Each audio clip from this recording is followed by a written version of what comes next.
Very good morning, class. Again we are assembled here to conduct and continue your physical education class. Now I am going to reschedule your chapter 6, and then the next topic I am going to take, creating leaders through physical education. The topic is creating leader through physical education. In my previous class I will teach you about the leadership, role of leadership, and how to create a good leadership through the physical education. Now I'm going to teach you. Now there are a few points to create a leader through physical education. अब physical education के through हम किसी भी teacher को, किसी भी student को as a leadership quality कैसे जनरेट कर सकते हैं और कैसे इम्प्रूव कर सकते हैं, इसके कुछ पॉइंट्स मैं आपको वो बता रहा हूं, और मैं उसको आपको पॉइंट्स भी मैं आपको पिक्स के थ्रू भी दूंगा और उसको समझाऊंगा भी, और लेकिन आपको उसमें ही एक एक दो लाइन करके उसको एक्सप्लेन करना है.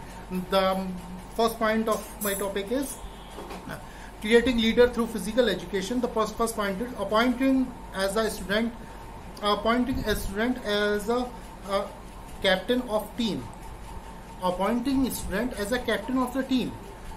किसी भी स्टूडेंट्स को अगर आप एज अ कैप्टन अपॉइंट करते हैं तो उसके अंदर कुछ लीडरशिप क्वालिटीज डेवलप होती है. वो देखता है कि वो एक टीम को मैनेज कर रहा है और वो टीम की क्वालिटीज को पहचानता है day by day and step by step. He is creating themselves a good quality of a leadership and the good quality of a command.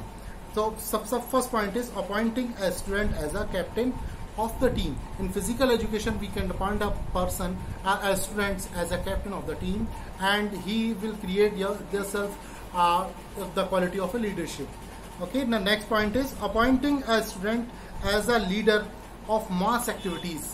जैसे भी क्लास में असेंबली होती है और मास पीटी होती है, बहुत सारी मास एक्टिविटीज होती है, उसमें अगर हम स्पोर्ट्स में, गेम्स एंड स्पोर्ट्स एक्टिविटीज में हम एक लीडर को जो क्वालिटी रखता है, पर्सनैलिटी, वॉइस उसकी अच्छी होगी और सारी चीजें अच्छी होती है, तो हम उसको अपॉइंट करते हैं एज अ कैप्टन.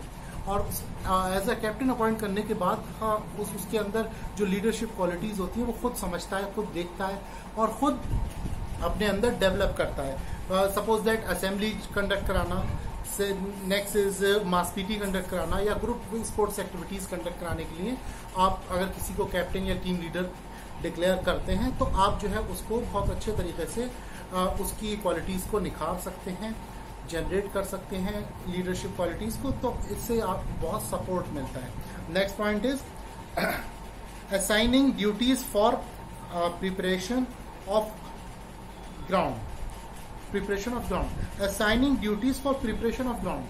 किसी भी ग्राउंड को मैनेज करना और कुछ ड्यूटी असाइन करना हम लोगों को होता है, ताकि हम उसमें से ग्राउंड के प्रिपरेशन में उसको एक लीडर को अगर तैयार करना चाहते हैं तो हम एक रिस्पॉन्सिबिलिटी दे देते हैं और उसको एक टीम दे देते हैं कि आप इस टीम से ग्राउंड को प्रिपेयर कराइए, उनसे काम करवाइए, और कैसे आप उनसे काम लेते हैं, कैसे आप उनकी एक्टिविटीज को देखते हैं कि कौन काम ठीक से कर रहा है, कौन नहीं कर रहा है.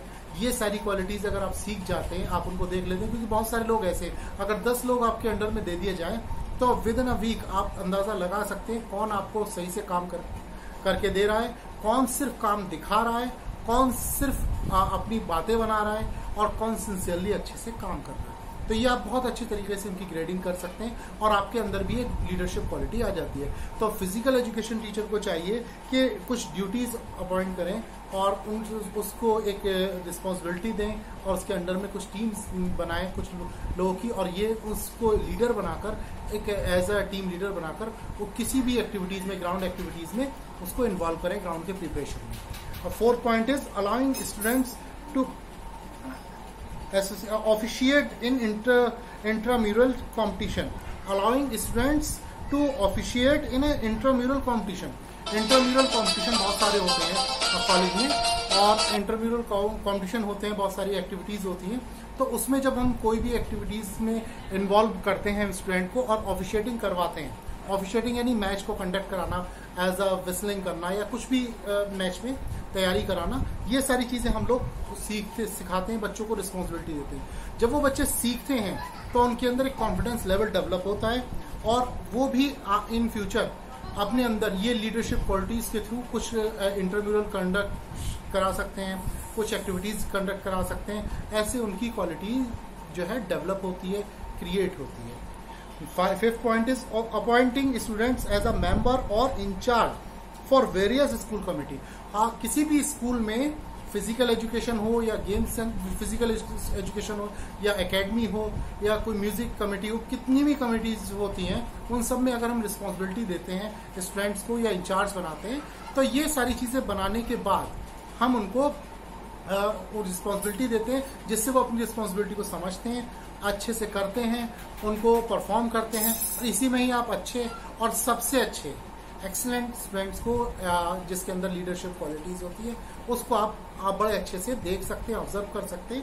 उनको अगर हम इंचार्ज बना देते हैं या कोई रिस्पॉन्सिबिलिटी उनको दे देते हैं हमारी जो वेरियस स्कूल कमिटीज होती है उसमें इन्वॉल्व करके। And last and 6 point is appointing students as a college sports captain.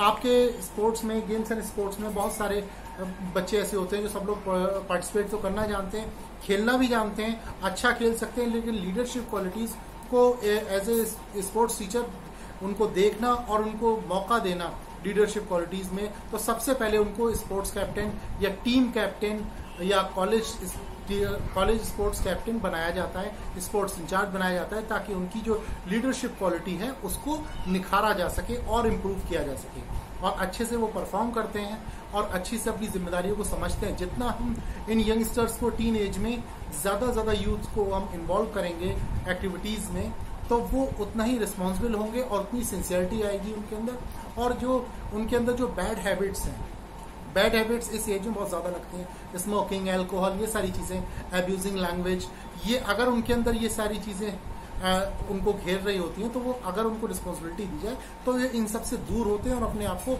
Responsible साबित करने के लिए इन सबसे आप किनारा करते हैं और एक अच्छी पर्सनैलिटी अपने अंदर डेवलप करते हैं। तो इसमें फिजिकल एजुकेशन टीचर का बहुत बड़ा रोल होता है, और किसी भी बच्चे को अपनी क्वालिटी को, अपनी पर्सनैलिटी को इम्प्रूव करने के लिए ये सारी रिस्पॉन्सिबिलिटीज अच्छे से निभानी चाहिए, जिसकी वजह से उसके अंदर लीडरशिप क्वालिटी जो है वो डेवलप होती है। तो स्टूडेंट्स, मैंने आपको ये 6 पॉइंट्स बताए हैं, ये आपको बुक्स में नहीं मिलेंगे, मैंने आपको अपने पास से दिए, तो मैं इसका आपको पिक्स भी भेजूंगा। तो मैं आपको फिर से रिमाइंड करा रहा हूँ। Number 1 is appointing as a student in appointing a student as a captain of team, number 1. Number 2 is appointing a student as a leader of mass activities.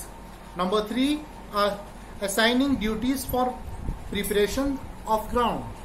Number 4, allowing student to officiate in intramural competition. Number 5, appointing students as a member or in charge for various school committees. And number 6 and last, appointing students as a college sports captain. तो ये 6 points भी अगर आपने याद कर लिया ठीक से, तो इसको एक्सप्लेन कर सकते हैं आप अपनी लैंग्वेज में, और अच्छा करके, बेहतर करके अपना आंसर बना सकते हैं। आपको जो भी मैं पेपर ओवर होने के बाद, ये चैप्टर ओवर होने के बाद मैं आपको इसके क्वेश्चन आंसर दूंगा, तो वो आपको अच्छे से आपको लिखना है। बाकी सारी चीज़ों के पिक्स की या बुक्स की जो नोट्स हैं वो मैं आपको प्रोवाइड करूँगा वीडियो में। तो इस वीडियो में फिलहाल अभी इतना ही, नेक्स्ट वीडियो में मैं इस चैप्टर को कंटिन्यू रखूंगा। Thank you and have a nice day.